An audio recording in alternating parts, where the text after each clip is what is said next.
Passport bros, if you're going overseas, now I made a video about this a few days ago. I'm making another one again because, of Austin Holloman situation in Brazil. I do not promote or recommend traveling overseas uh, just looking for sex, um, a sexual excursion, um, just because I'm in the top 1% of income earners in the world. I do not promote that. And but if you're gonna do something like that, you shouldn't be blasting that on social media, or you shouldn't be showing none of that stuff on social media. For hundreds of years, people have been traveling and just to have sex with different women all over the world. All these third world countries.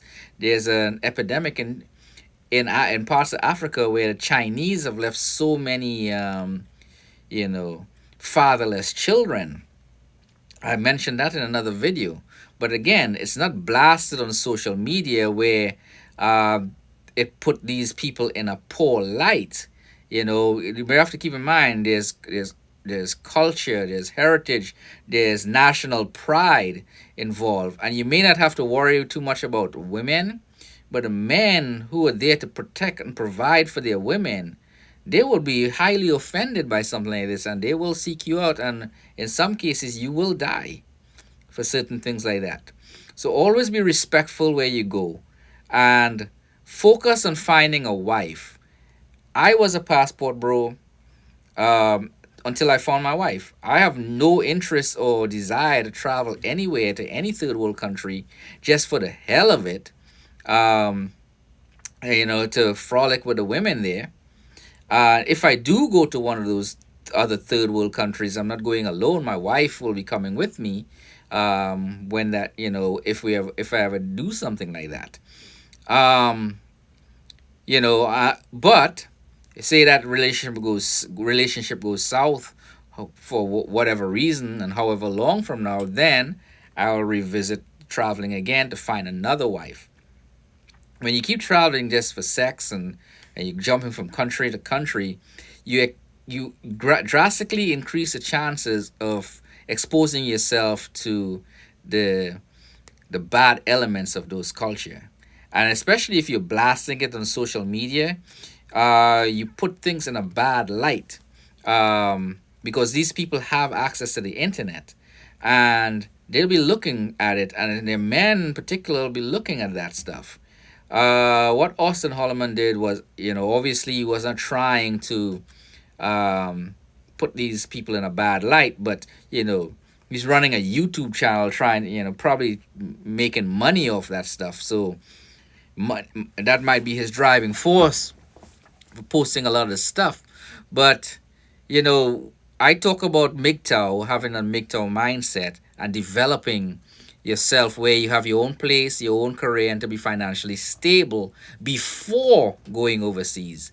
If you're using social media as a means to make money, and your product is that you're selling is other people's, the image of other people, um, you're setting, it's really not a good place to be, and it's not going to last a long time, in my opinion. That's why it's something I never tried, nor would I ever try in the future. I post videos and I talk more so than I post. I've posted all the videos I need to post about the places I've been, Sudan and Madagascar, the culture, what I've seen, my interpretation of some of the things.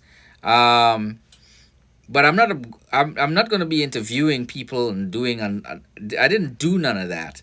I actually put down the phone, put down the camera, and submerse myself into the culture to really experience it, because everything I knew about two cultures, Sudan and Madagascar, was from what I read, and it would have been a disservice to myself to not indulge myself in that experience.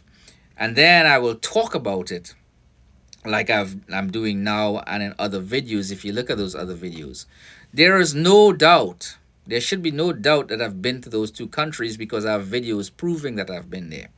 And men and women will defend their people. not just men. And I did a video where I mentioned such a thing. So look at some of the other videos where I talked about that. So don't go into these people's countries stomping big like a big dog as though, well, you're the top 1% of income earners, which you are. And yes, you are desirable by the women there because of hypergamy, but there is national pride and a focus on family, and include the family is not just limited to their biological family, but their country as a whole. Um, and you got to really respect and humble yourself, and don't go there just over comfortable. You listen to the instructions of the people. Don't go over in these foreign countries on your own. Build relationships before you travel. I have not gone. When I went to Sudan, I built a relationship with a woman that I was going to see. I built a relationship with her sisters before I got there, and that relationship increased while I was there. I built a relationship with my landlord while I was there from the place that I rented. So, um, you build relationships, and so it's not just about standing in someone's country and you know just leeching off it for personal gain. Um, give something back. When I was in Sudan, you know, I gave back. I helped the person that I was with, the one that did all the stuff for me.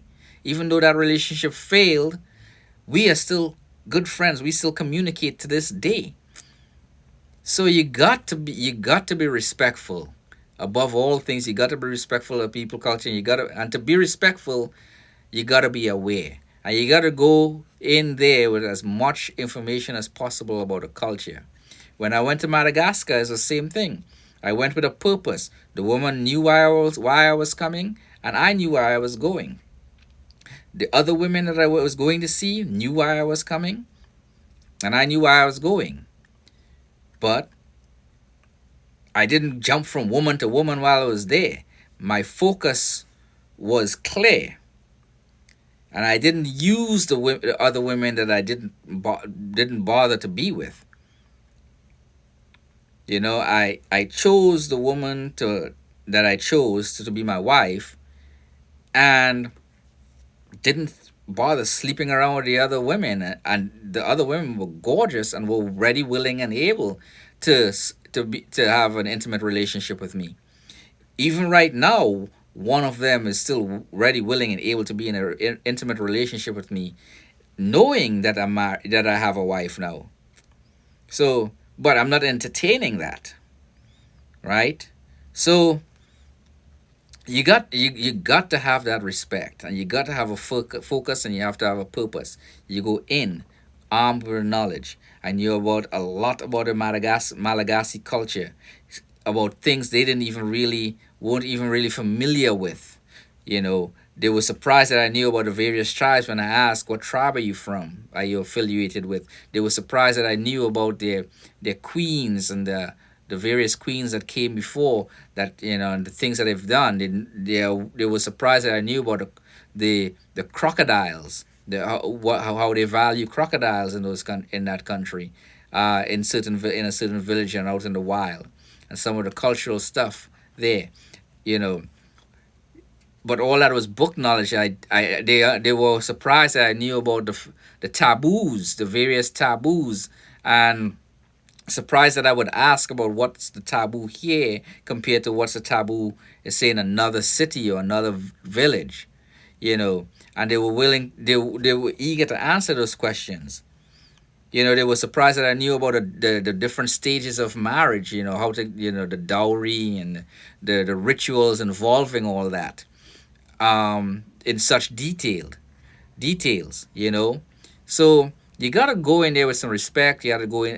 The things that I didn't really know, I ask based on what I already knew, and they were able to fill me in on some of the details. And in some cases, they really didn't know about some of their history that I knew about. So they were really surprised that I took the time to study their culture and their history. So Fellas, if you're a passport bro, be that passport bro is the next step to MGTOW. But don't go over there filming every goddamn thing and posting it on social media just for some damn likes. Don't try to make some money off this shit. You should already have your money in place. You should be have your own place, your own career, and financially stable. And if filming cultures and documenting this stuff as a documentary is your source of income, you gotta be you gotta have these things vetted before you post it out there. Run it by some locals. Have some local friends or people that you trust to look at the stuff that understand your language that you're presenting this stuff in. Okay? Anyhow, if you have any questions, ask it in the comment down below. Like and subscribe. Share this video.